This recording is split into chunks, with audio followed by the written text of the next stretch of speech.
Hi! வணக்கம் முருகரே! Welcome to Narmada fire vlogs. இன்னைக்கு என்ன ரெசிபி பார்க்க போறோம்னா, சிம்பிளா மஷ்ரூம் பிரியாணி எப்படி பண்றதுன்னு தான். அதுக்கு நம்ம குக்கர் வச்சுட்டு அதில கொஞ்சமா ஆயில் விட்டுட்டு, ஸ்பைசஸ் போட்டுடணும். கிராம்பு, பட்டை, சோம்பு கொஞ்சமா போட்டு, அதில கொஞ்சம் வெங்காயம் போட்டு நல்லா வதக்கி விட்டுக்கணும். வெங்காயம் வந்து நல்லா வதங்கி வரணும். நீங்க வெஜ் ரைஸ் செய்றதா இருந்தாலும் சரி, இல்ல பிரியாணி செய்றதா இருந்தாலும் சரி, வெங்காயம் கொஞ்சம் நல்லா வதங்கி வந்தா தான் அந்த டேஸ்ட் குடுக்கும். இது வந்து பச்சை மிளகாய் 2 ஆட் பண்ணியிருக்கேன் காரத்துக்காக. எப்பவுமே நம்ம அரைச்சு போடுற அந்த காரத்த விட நேச்சுரலா கிடைக்கிற அந்த காரம் வந்து ஹெல்த்துக்கு நல்லது. அதனால 2 போட்டிருக்கேன். இதுல வந்து நீங்க கொத்தமல்லி, புதினா கூட ஆட் பண்ணிக்கலாம். நல்ல வாசனையாவும், டேஸ்டியாவும் இருக்கும். என்கிட்ட இல்ல. புதினா இல்ல. கொத்தமல்லி மட்டும் இருந்தது. லாஸ்ட்ல ஆட் பண்ணியிருக்கேன். இந்த அளவுக்கு வதங்கி வரணும். பார்த்தீங்கன்னா தெரியும். நல்லா ப்ரௌனிஷா வதங்கி வந்ததுக்கப்புறம், தக்காளி போட்டு கொஞ்சம் உப்பு போட்டு நல்லா வதக்கிக்கணும். தக்காளி வதங்குறதுக்காக உப்பு கொஞ்சம் ஆட் பண்ணிக்கலாம். ஒரே ஒரு தக்காளி போதும். தக்காளி நெறைய ஆட் பண்ணீங்கன்னா, டேஸ்ட்ட மாத்தி விட்டுரும். ஒரு 1 1/2 டேபிள் ஸ்பூன் வந்து இஞ்சி பூண்டு பேஸ்ட் ஆட் பண்ணியிருக்கேன்.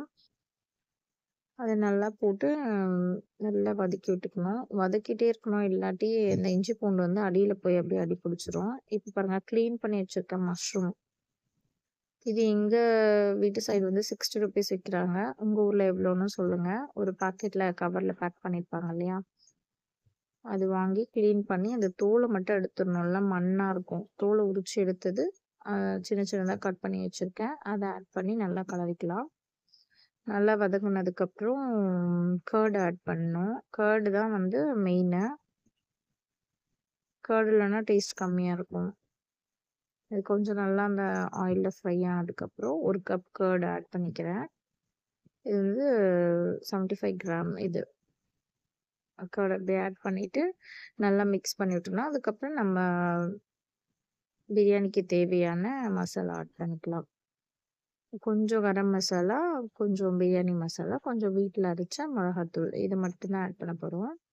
ஆல்ரெடி நம்ம 2 பச்சை மிளகாய் ஆட் பண்ணியிருக்கோம். அதனால அதுக்கேத்த மாரி ஸ்பைசஸ் ஆட் பண்ணிக்கலாம். நான் வந்து இது வீட்ல அடிச்ச குழம்பு மிளகாத்தூள் ஆட் பண்ணியிருக்கேன். 2 ஸ்பூன் ஆட் பண்ணியிருக்கேன். அதுக்கப்புறம் கொஞ்சமா கரம் மசாலா, கொஞ்சமா பிரியாணி மசாலா. எல்லாமே வந்து ஒரு 1/4 டேபிள் ஸ்பூன் அவ்வளோதான்.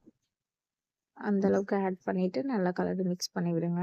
அந்த மசாலா வந்து அந்த மஷ்ரூம்ல போயிட்டு இறங்கணும். அந்த அளவுக்கு நல்லா கொஞ்சம் மிக்ஸ் பண்ணி விட்டுட்டு, 1:2 நான் எடுத்திருக்க அரிசிக்கு வந்து 1:2 அந்த அளவுக்கு ரேஷியோல வந்து தண்ணி ஊத்தணும். நீங்க பிரியாணி அரிசி எடுத்திருக்கீங்க அப்படின்னா 1க்கு 1 1/2 அந்த கணக்கு வச்சுக்கோங்க. இது வந்து நார்மலா நம்ம சாப்பாடு செய்வோம் இல்லையா? அந்த அரிசி தான் எடுத்திருக்கேன். அதுக்கு வந்து 1:2 ரேஷியோ. இப்ப நான் 2 டம்ளர் அரிசி வந்து ஊற வச்சிருக்கேன். ஆல்ரெடி ஊற வச்சுட்டேன். இது ஸ்டார்ட் பண்றதுக்கு முன்னாடியே ஊற வச்சுட்டேன். டோட்டலா நம்ம ஸ்டார்ட் பண்ணி வதக்கி முடியறதுக்கு எப்படியும் ஒரு 15 மினிட்ஸ், 20 மினிட்ஸ் ஆகும். அது வரைக்கும் அது ஊறணுன்றதுக்காக ஊற வச்சிருக்கேன். கொஞ்ச நேரம் ஊற வைக்கிறதால கரெக்ட்டா 1:2 எடுத்தா கரெக்ட்டா இருக்கும். 2 டம்ளர் அரிசிக்கு 4 டம்ளர் தண்ணி ஊத்துறேன். தண்ணி ஊத்தி நல்லா தண்ணி கொதி வரும்பொழுது அரிசிய போட்டுறலாம்.